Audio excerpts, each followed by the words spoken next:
dar início. Então, no artigo 15, do decreto 7508, tem a frase que é o seguinte: como será o planejamento do SUS? Vamos ver.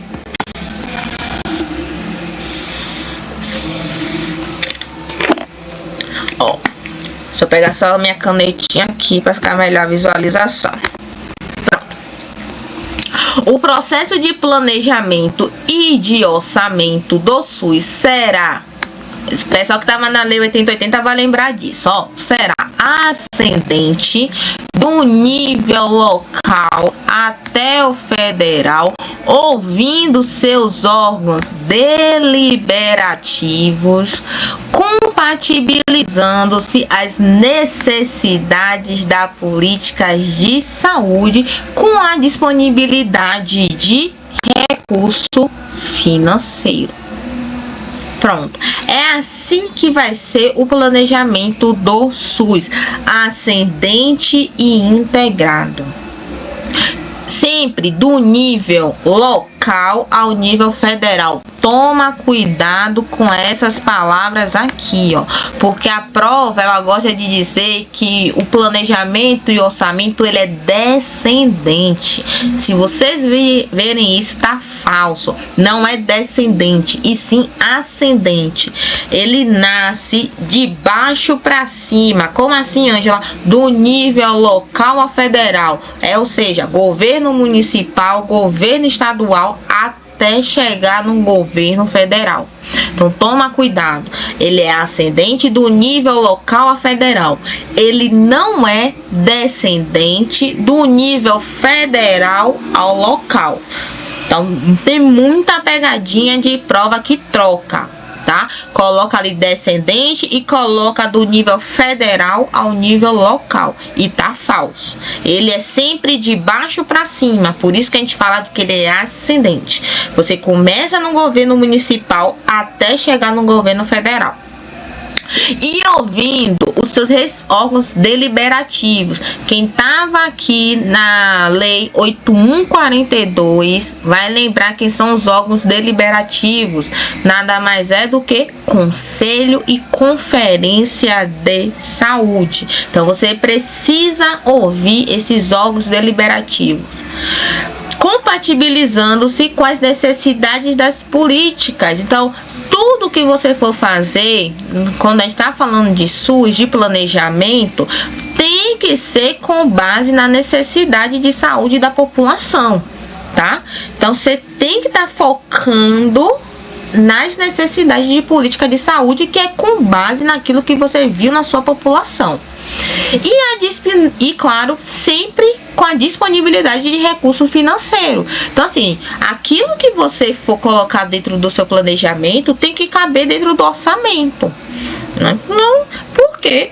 Porque senão você não vai conseguir fazer nada. Então, se você tem um orçamento, vamos supor, de 30 mil, esse é meu orçamento, de 30 mil, aí você vai querer comprar um carro de 1 milhão. Você vai ter orçamento para isso? Você vai ter recurso financeiro para isso? Não. Se seu orçamento é de 30 mil, como é que você quer comprar um carro de 1 milhão? Não faz sentido. Então, você tem que fazer o seu planejamento com base no recurso financeiro. Entende? É claro que se você tiver um planejamento e precisar de algo a mais, o recurso financeiro ele vai ali se adequar.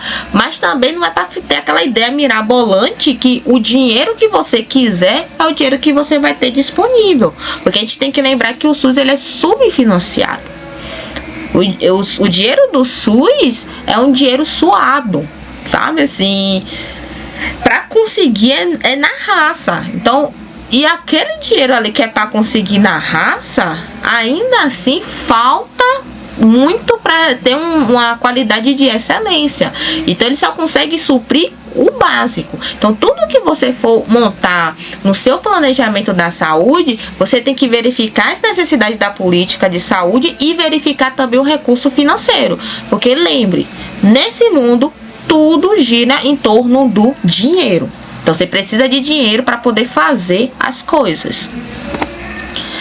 Dando continuidade nesse artigo 15, ele fala o seguinte, que isso aqui a gente já viu também lá na Lei 8080.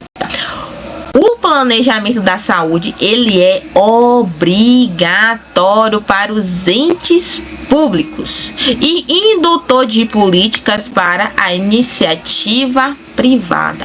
Então, ele é obrigatório para o poder público. Mas por que ele é obrigatório? Por que esse planejamento da saúde ele é obrigatório? Porque o SUS é público. Não faz sentido? Se o SUS ele é público, ele é administrado pelas 3 esferas de governo, então, por motivo óbvio, o planejamento ele tem que ser obrigatório para esses entes públicos. Só que ele serve de indutor, ele serve de molde para quem? Para a iniciativa privada. Se a iniciativa privada gostar desse modelo de planejamento do SUS, ela pode copiar? Pode. Mas ela é obrigada a ter aquele tipo de planejamento? Não. Tá? Ela vai servir de molde, mas ela não é obrigada a nada. Já os entes públicos não. Os entes públicos eles precisam sim fazer o planejamento da saúde, porque o SUS ele é público. Outra coisa, eu coloquei essa frase em vermelho porque essa frase vira e mexe, cai em prova, viu? O que é que ele coloca? Ele investe. Ele fica dizendo o seguinte, que o planejamento da saúde, ele é obrigatório para a iniciativa privada e vai servir de indutor para os entes públicos. Ele faz a troca. E aí, se tiver dessa maneira, vai estar falso, porque ele é obrigatório para quem? Para ente público. E vai servir de indutor de base para a iniciativa privada. É assim que funcionam as coisas. O inciso 2º, ele fala que a compatibilização do que vai se tratar aqui nesse artigo será efetuada no âmbito dos planos de saúde, os quais serão resultado do planejamento integrado dos entes federativos. Quem estava na Lei 8142, na aula, vai lembrar dessa questão do plano de saúde e também lá na Lei 8080, que a gente falou sobre isso. Você lembra que eu falei com vocês que o planejamento de saúde, você precisa ter um plano de saúde? Como é que você quer chegar em algum lugar se você não tem um plano? Então assim, eu quero passar na residência. Sim, tá, você quer passar na residência. Qual é o seu plano? Como é que vai ser? Você vai estudar por onde? Você vai comprar livro? Você vai estudar pela internet? Você vai comprar curso? Você vai reunir um grupo de amigos para poder estar estudando? Cada um vai dar ali uma aula? Como é que vai ser esse planejamento? Então, isso tudo, gente, é plano. Na questão do SUS é a mesma coisa. Como é que eu vou injetar dinheiro em uma determinada área se eu não tenho um plano? Eu quero fazer um hospital. Mas você quer fazer um hospital por quê? Onde? Então assim, em que lugar? Para quem? É hospital de quê? É hospital que vai atender todo mundo ou é um hospital específico? Então você tem que ter um plano. Entende? Então assim, o que ele fala disso daqui, da questão do planejamento, é justamente isso, Você precisa ter um plano. Isso aqui é básico. E esse plano vai estar de maneira integrada. Ele vai entrar no planejamento de forma integrada.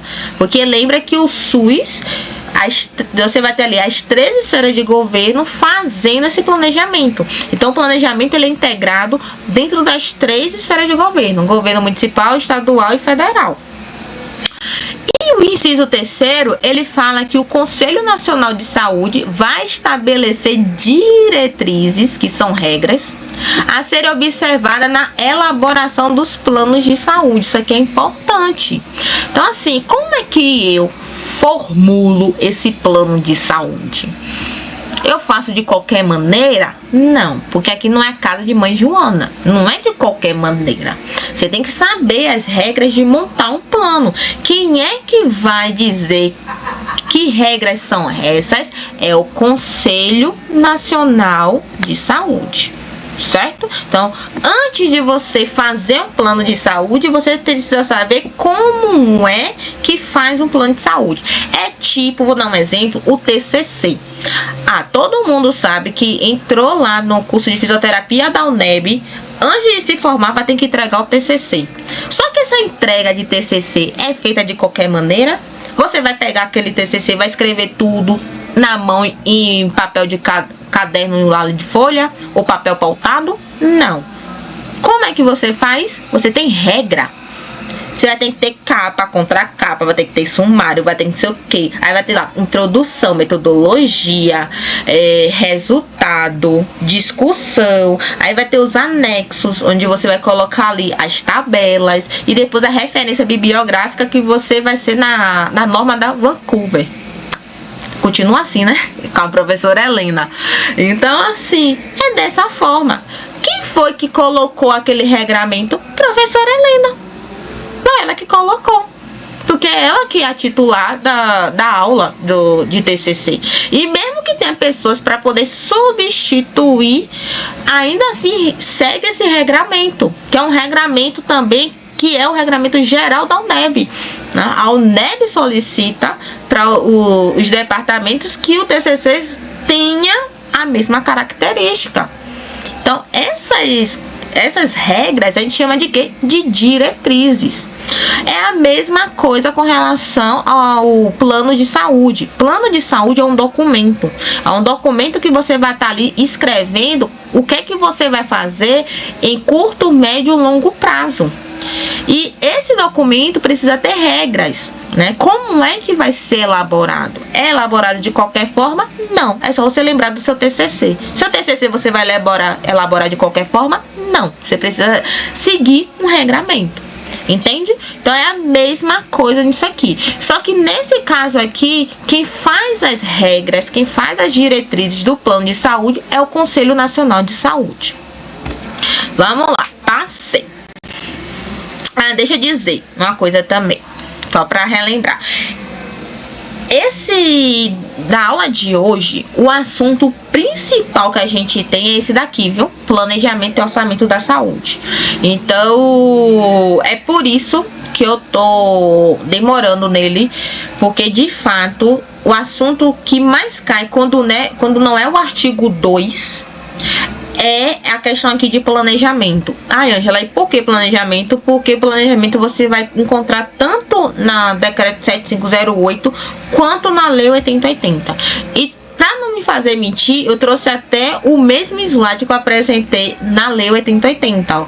Na Lei 8080, artigo 36, você fala de planejamento e orçamento da saúde. E aqui ele volta de novo no Decreto 7508. Eu coloco essa imagem aqui, porque essa imagem traduz isso aqui que a gente falou, ó, que o processo de planejamento e orçamento do SUS será ascendente do nível local até o federal, ouvindo seus órgãos deliberativos. Isso daqui é isso daqui, ó, é exatamente isso daqui. Vou mostrar para vocês. Planejamento e orçamento, ele é ascendente e integrado. Ó, é de baixo para cima, do nível local, ou seja, municipal, até o nível federal. Ouvindo seus respectivos conselhos. Quem estava na Lei 8142 vai lembrar. Se eu estou a nível municipal, quem é meu conselho? Conselho Municipal de Saúde. Aqui, ó. Ó ele aqui. Se eu estou a nível estadual, quem é o meu conselho? Conselho Estadual de Saúde. E se eu estou a nível federal, quem é o meu conselho? Conselho Nacional de Saúde. Então, quando você está fazendo o planejamento da saúde, você precisa ouvir os conselheiros de saúde em cada esfera correspondente. Tendo como base essa questão do planejamento, o plano de saúde. Então, você vai ter um plano de saúde que vai servir ali como base o que cada município vai fazer, o que cada estado vai fazer e o que o governo federal vai fazer nas suas, claro, respectivas esferas de governo. Então, é isso que a gente tem, tá? Tanto Lei 8080 quanto o Decreto 7508, ó, artigo 36 da Lei 8080 e o artigo 15 do Decreto 7508 estão falando a mesma coisa. Vamos lá. Passei. Passou agora. Dando continuidade, artigos 16 e 17, o que é que ele vai falar aqui? Ainda falando sobre planejamento do SUS. Ele diz o seguinte, que o planejamento deve ser considerado os serviços e as ações prestadas pela iniciativa privada. Isso aqui é importante. Por quê? Porque muita gente pode estar imaginando, se eu estou fazendo um planejamento da saúde pública, eu só vou considerar os serviços públicos. Bem errado. É errado, é erradíssimo. Se você está fazendo um planejamento de saúde pública, você tem que considerar tudo. E por que eu tenho que considerar tudo? Porque a gente tem que lembrar que a iniciativa privada pode participar do SUS de forma complementar. Você lembra disso? Que quando o SUS ele tiver insuficiente em uma determinada prestação de serviço, ele pode sim solicitar a iniciativa privada aquele serviço. Então, isso é possível. Mas se eu estou falando de planejamento do SUS, eu tenho que considerar tudo ao meu redor. Então, eu tenho que considerar de fato tudo. Tanto a iniciativa privada que participa do SUS, quanto aquela que não participa. Por quê? Porque no futuro eu posso precisar dela. Então, eu preciso saber da existência dessa criatura. Vê se não faz sentido. Se por um acaso, vamos colocar aqui, Karine se formou, fez lá e criou uma clínica de fisioterapia especializado em AVC. Pronto, beleza. Criou ali a clínica dela. Aí, eu tô aqui, eu sou gestora, vou fazer meu planejamento, vou começar o quê? A considerar todos os serviços. E eu pego e vejo ali o serviço de Karine. Eu fiz, olha, tem uma clínica aqui de fisioterapia só para AVC. Se por um acaso tiver ali muitas questões de pacientes com AVC e as unidades de saúde, eles não estão tendo condições de atender toda essa demanda, como é que eu posso estar fazendo? Eu posso catalogar dentro do meu município, dentro do meu estado ou dentro do Brasil, quais são as empresas que são especializadas em AVC. Para quê? Para eu formar um vínculo público-privado. É por isso que eu tenho que colocar Karine dentro do meu planejamento.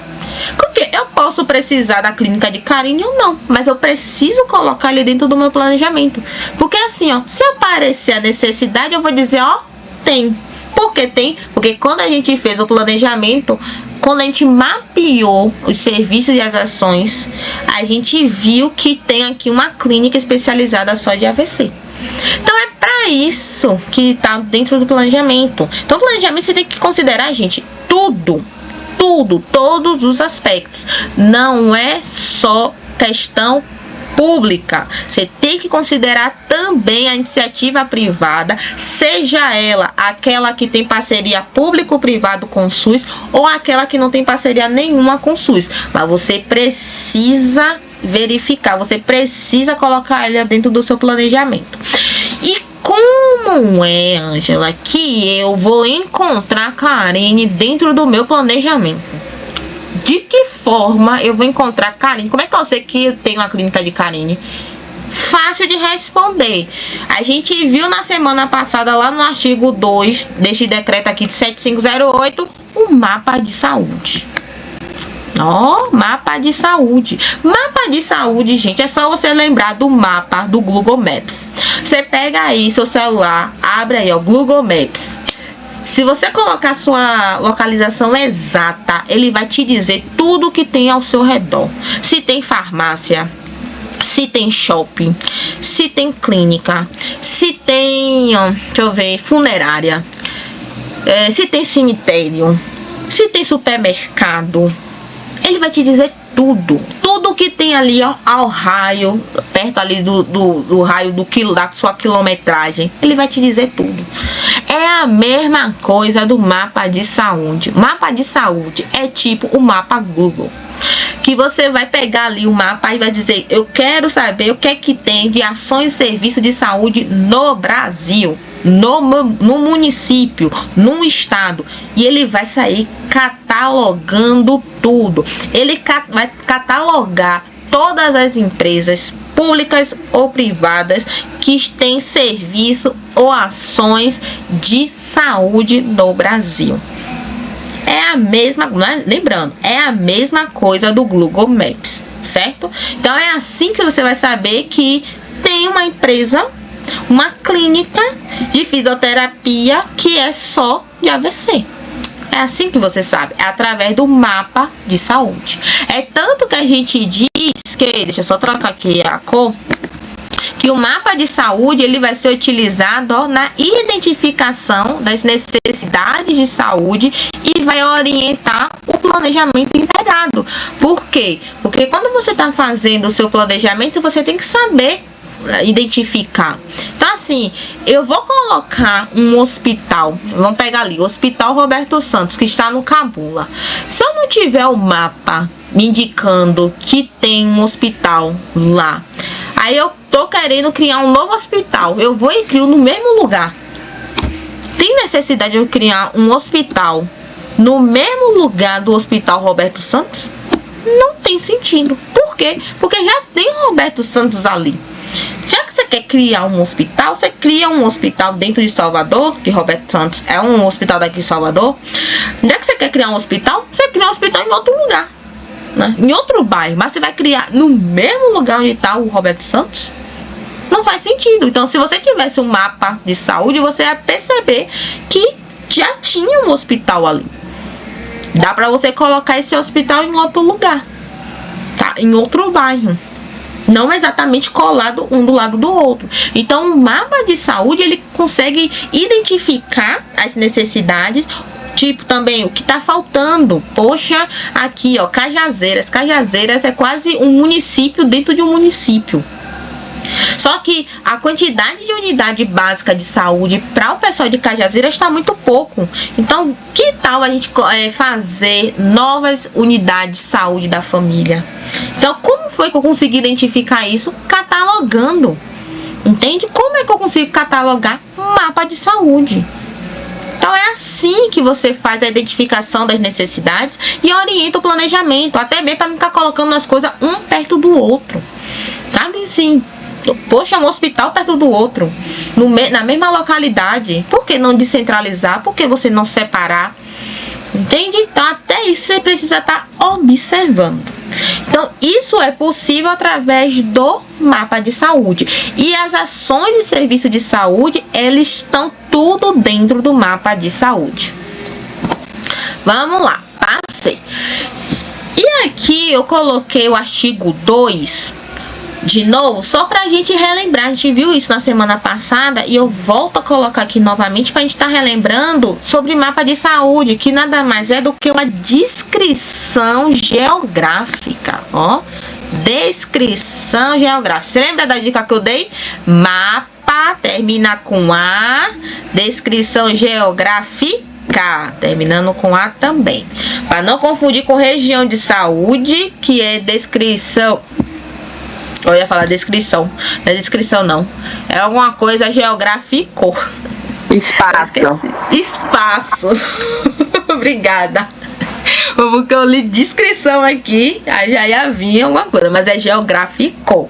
Obrigada aí quem falou. Região de saúde, espaço geográfico. Mapa de saúde é descrição geográfica. Então, o mapa de saúde nada mais é do que uma descrição geográfica da distribuição de recursos humanos.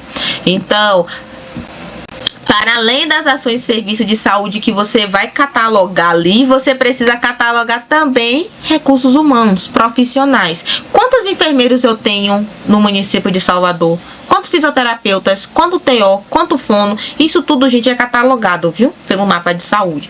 Ele precisa saber quantos profissionais existem naquele local. Isso aí é muito importante. E claro, lembrando sempre que tanto os recursos humanos quanto as ações de serviço de saúde catalogados no mapa tem que ser de serviços do SUS e também da iniciativa privada. A gente não pode esquecer da iniciativa privada dentro do planejamento do SUS. E quando eu estou falando de mapa de saúde, eu preciso considerar aqui os indicadores de capacidade instalada existente, investimento e desempenho. Isso tudo, gente, o mapa de saúde, ele é capaz de catalogar. É por isso que ele vai servir, voltando aqui, ó, como um orientador para um planejamento integrado. Certinho? Vamos lá. Passei. Ainda sobre a questão do planejamento do SUS, no artigo 18 e 19, o que é que a gente tem? O artigo 18, ele fala que o planejamento da saúde em âmbito estadual, lembrando que o planejamento da saúde, ele começa do nível local até federal, mas ele vai ter que passar pelo estadual também. Então, um planejamento municipal, depois que você faz o planejamento municipal, você passa por um planejamento estadual, que depois você passa por um planejamento nacional. É assim que funciona. Então, você tem o planejamento municipal ali. Primeira coisa, você vai ter a conferência de saúde. Na conferência de saúde, em que você tem a avaliação da situação e depois da proposta de solução daquilo que você avaliou, o pessoal que está participando da conferência de saúde vai montar um plano, vai montar um documento. Esse documento vai servir aí, no futuro, vai se transformar em um plano de saúde. Então, eles formam esse documento. Quando eles formam esse documento, eles mandam para os conselheiros. O conselheiro municipal. O conselheiro municipal pega aquele documento, dá uma lida e começa, depois de ler tudo, ele começa a formular a estratégia. Ele formula estratégia com base no que veio no documento da conferência de saúde. Então, ele dá essa lida desse documento, formula as estratégias, porque lembra que formula estratégia é o conselheiro de saúde, porque ele tem caráter deliberativo. Caráter deliberativo é tomada de decisão. Então, ele vai lá, ele faz a estratégia, depois que ele monta a estratégia, transforma aquele documento em um plano municipal de saúde. Esse plano municipal de saúde, depois que termina toda essa sessão, ele manda para o governo do estado. E o governo do estado vai fazer o quê? Ele pega esse plano municipal para poder juntar com o plano estadual. Depois que você tem a mesma coisa, né? Conferência Estadual de Saúde, que envia o documento para os conselheiros estaduais de saúde. Aí os conselheiros estaduais de saúde montam o plano estadual de saúde. Você já vai ter a integração do plano municipal, plano estadual, e vai todo mundo cair na mão do Ministério da Saúde. Aí o Ministério da Saúde, ele vai fazer o quê? Ele vai fazer a Conferência Nacional de Saúde. Na Conferência Nacional de Saúde vai nascer um documento. Esse documento eles vão enviar para os conselheiros, o Conselho Nacional de Saúde. O Conselho Nacional de Saúde, ele vai formular a estratégia, ou seja, vai formular as diretrizes e vai transformar aquilo ali num Plano Nacional de Saúde. É por isso que a gente fala que o planejamento ele é integrado e ascendente, porque tudo começa do município até chegar lá na mão do governo estadual. E no final você vai ter um Plano Nacional de Saúde. Esse Plano Nacional de Saúde ele é válido por 4 anos. Por isso que você vai ter as questões ali, tudo, né, de planejamento de curto prazo, médio prazo e longo prazo. Tá? Por que, Ângela, longo prazo? Porque a validade do Plano Nacional de Saúde é de 4 anos. Então, você tem que estar ali distribuindo a cada ano esse planejamento, certo? Mas quando eu tô falando do planejamento estadual, o planejamento estadual, ele deve ser realizado de maneira regionalizada a partir das necessidades dos municípios. Então, assim, quando os municípios, eles entregam os seus planos municipais na mão do governo estadual, o governo estadual ele precisa ler tudo aquilo ali e depois que ele lê, quando ele for montar o planejamento do estado, ele precisa considerar as necessidades dos municípios. Ângela, quer dizer que tudo que está dentro do plano vai ser feito? Não. Seria interessante que sim, mas a gente sabe que não vai ser feito. Então, o que eles vão fazer? Vão verificar quais são as prioridades, tá? Porque não dá, gente, para resolver tudo em 4 anos. Mas eu consigo ali verificar quem são as prioridades.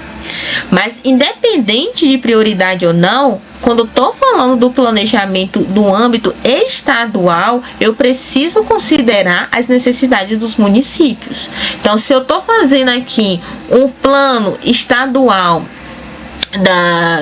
da Bahia, né? Vamos pegar aqui a CESAB. A CESAB está fazendo o seu planejamento estadual.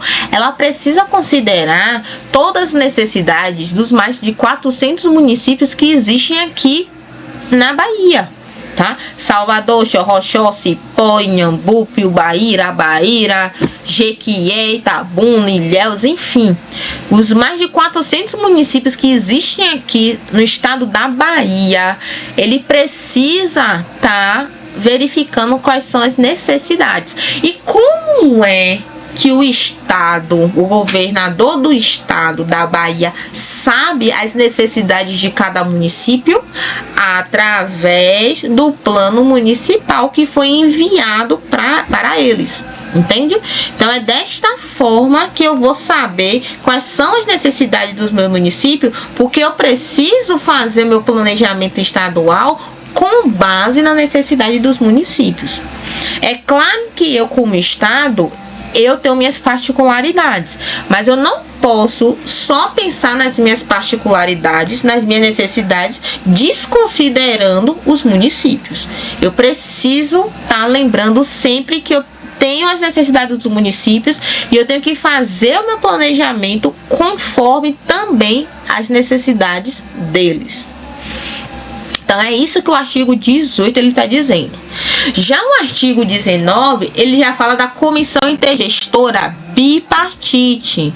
Essa comissão intergestora bipartite, ele vai pactuar as etapas dos processos e o prazo do planejamento municipal. Então, quem é que diz até quando os municípios precisam aí fazer o planejamento municipal? É a comissão intergestora bipartite, certo? É a comissão intergestora bipartite que vai colocar ali o prazo e vai dizer, ó, você tem até esse prazo aqui para poder entregar o planejamento municipal. Então, se ele colocou aquele prazo, é com base na comissão intergestora bipartite. Então, cabe aos municípios respeitarem aquele prazo e fazer seu planejamento. Por quê? Porque depois que ele fizer o planejamento, vai ter que chegar na mão do estado. E o estado vai ter também um tempo para poder fazer seu planejamento para depois levar para a mão do governo federal. Entende? Então, assim, tudo tem que ser com data, com prazo, porque trabalho, gente, sem prazo é trabalho de ninguém, porque ninguém quer querer fazer nada. As pessoas só fazem alguma coisa quando tem prazo. Se você não colocar um prazo, simplesmente vai ter o quê? Ninguém vai querer fazer nada. Vai procrastinar e ninguém faz nada. Então, você precisa manter ali um prazo de entrega. Quem vai decidir esse prazo de entrega vai ser a comissão intergestora bipartite, que vai dizer para os municípios que eles têm até a data tal para mandar o seu planejamento municipal para o governo do estado. Vamos lá. Passei.